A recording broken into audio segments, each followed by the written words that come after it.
In today's video, I'm going to teach you how to use workflow automation in Pipedrive in 3 minutes. By the end, you'll know exactly how to set up a simple automation that saves you clicks and keeps your pipeline moving without manual work.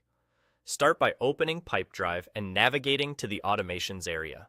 On the left sidebar, click the icon with 3 dots to reveal more options. From that menu, select Automations. This takes you to the workspace where all your automations live. To create a new one, look to the top right and click the Add Automation icon. That opens the builder where you'll define what kicks off the workflow and what happens next. The first thing you set is a trigger. Triggers can be event-based or date-based. An event trigger starts the workflow when something happens in Pipedrive, like a deal being created or a stage changing.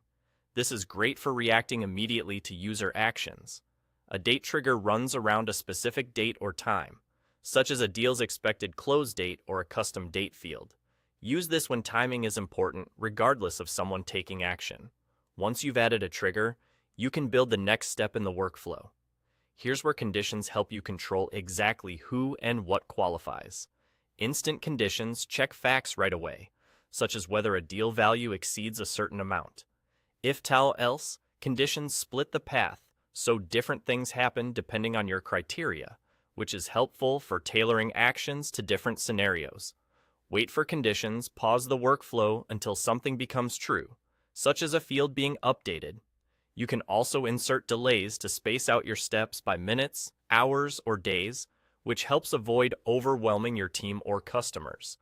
After setting the logic, add the action. The action is what the automation does for you automatically, like progressing a process or updating information based on the rules you defined. When everything looks correct, click Save at the top right to store your workflow. Saving preserves your setup so you can revisit or edit it later. Finally, use the switch at the top right to set the automation as active. If it's off, nothing will run. Turning it on means your trigger, conditions, and actions will start working in the background as designed. That's it. You clicked into Automations, added a workflow, chose a trigger, layered in conditions and delays as needed, selected the action, saved, and activated it. You're ready to let Pipedrive take care of the repetitive steps for you.